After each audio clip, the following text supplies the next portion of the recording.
Significance of emotional maturity in relationships.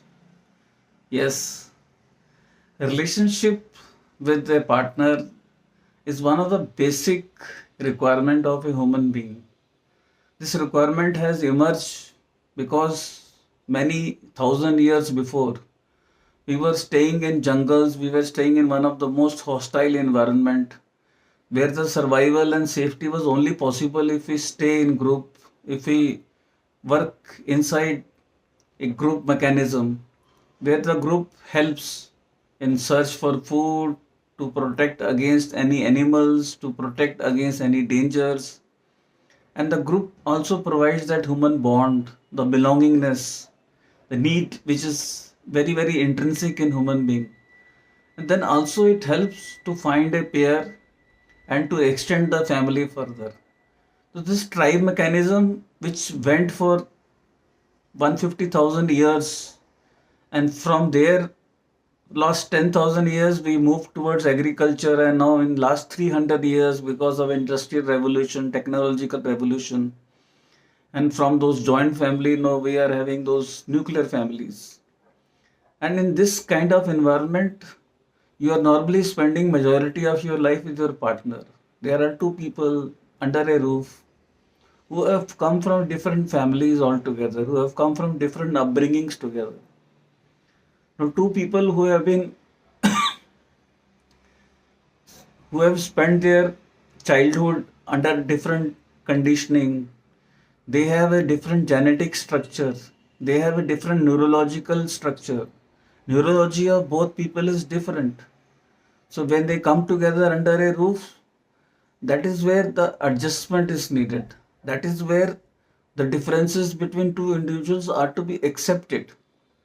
The relationship can be only nurtured through care, love, affection, support, acceptance, overlooking minor things in life, and accepting the other being with all those differences. Two individuals coming together from different families are bound to have those differences. You cannot have another person to be exactly similar to you. It is just not possible. Just for a example's sake, two children who are born in a one family, and can they be same? Even the twins, when they are born at the same almost same time, they have different genetic structure, but they have a similar environment in the house. Their upbringing is similar, but both the children become totally different when they grow up because the genes are different, the genetic structure is different, the neurologies are different, likes dislikes are different. So two people will have different aspiration. They will have a neurological, I would say, attachments. One person will be more looking for a significant. Another person will be looking for a love and affection. One person will be looking for service. Another person will be looking for career. So different psychology will have different aspirations. Needs are different. The requirements are different. Now when these two people are staying under a roof, one person is looking for that significance, another person the priority is career. So there will be some differences. So these differences can be handled with emotional maturity. That is where the emotions becomes very, very important. Now you see any differences which comes in any relation is because we react to anything which has been said, or any gesture, anything which you think that other person should do and is not doing. So what you do normally, you react. Now how you react? Either you react by some words, or you react through complaints, or you react through disillusionment, disappointment. Sometimes even communication breaks down between two people. They go into silence mode for 4 days. Why it is happening? Because you people are reacting from your neurology. That I am the only one who is doing everything. The whole load is on me. I have to go to office, come back, I have to look after home. Other person is not taking a single responsibility. This is where those differences crop up. And if these differences are not handled properly at that time, that is where the gulf will increase. That is where those dissociation will happen. How will you handle such scenarios? Because this kind of situation will keep on coming. The best way to handle such scenario is use of mindfulness. How the mindfulness is going to help?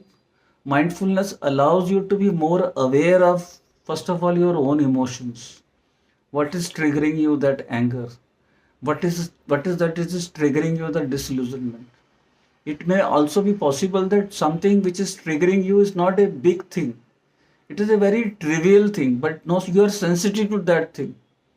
What it needs is, first of all, be aware, because awareness will resolve mostly 50%, 60% of the things. Aware what is triggering that situations, those sensitive situations. Then once you are aware, then a capacity to hold the reaction. We normally call it a pause. Taking a pause before you react.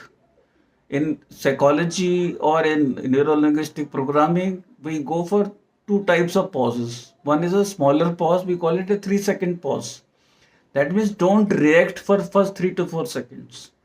Just absorb what is the partner telling you, what the partner is trying to conveying you. Don't even react, don't attach any meaning to the words which has been spoken. Because in frustration, normally people speak something, but they do not mean those things. They do not have the meaning which is attached to those words. Those words have come just because of that emotional outburst, but they do not have that ill will or that kind of hate which these words may be conveying. So, first of all, be little aware. Don't react to those words, don't react to those statements. Just listen. And best thing in this scenario is to move your body, because when your mind is emotionally stressed, the intellectual brain, the brain which is a rational brain, it stops working. You would have seen that when somebody is angry, their ability to take rational decision during that emotional moment is zero. So reacting during any emotions is because you will not be reacting from your rational mind. So take a pause, physically move your body, because mind cannot explain to another mind that don't do anything. But since there is a connection between mind and body, we call it psychosomatic. Moving the body, like changing the expression on face, reducing the tension on your forehead, these your jaws which are clutching, relaxing the jaw, then listening to your breath, taking one deep breath. Now you see you have moved your body, you have relaxed your emotions, and immediately once you move your body away, you take physiology help, the mind will become little calm. That desperation to shout back or to reply back will reduce. Now that itself will resolve 90% of the problem. Then wait for some time. The second technique is a 90-second pause. Because suppose your partner is so emotionally charged, he or she is in anger and he or she is trying to take out that anger. Whenever any emotion peaks up, it subsides after some time. This whole cycle of peaking and subsiding, it takes about 90 seconds. So what we call it 90-second pause. Allow that emotion to settle down in your partner, because if you are talking, trying to resolve the issue during that emotional state, it is not going to help. So watch how the emotions are subsiding. That is the time you start that communication. That is the time you open up those channels. That is the time both of you sit, relax, communicate slowly. So one person is communicating, another person listens to that. So that when the one person finishes, then another person starts. If there is no resolution coming, list out all those points. Where is the differences? You will find 90% of the points are actually very trivial. They do not have too much of value. So increase your emotional maturity with the help of mindfulness. Take a pause. Inculcate breathing practices in your life. Inculcate power of silence in your life. Inculcate power of gratitude. I'm planning to conduct a 1 week workshop on emotional maturity for working professionals. Just wait for my next announcement.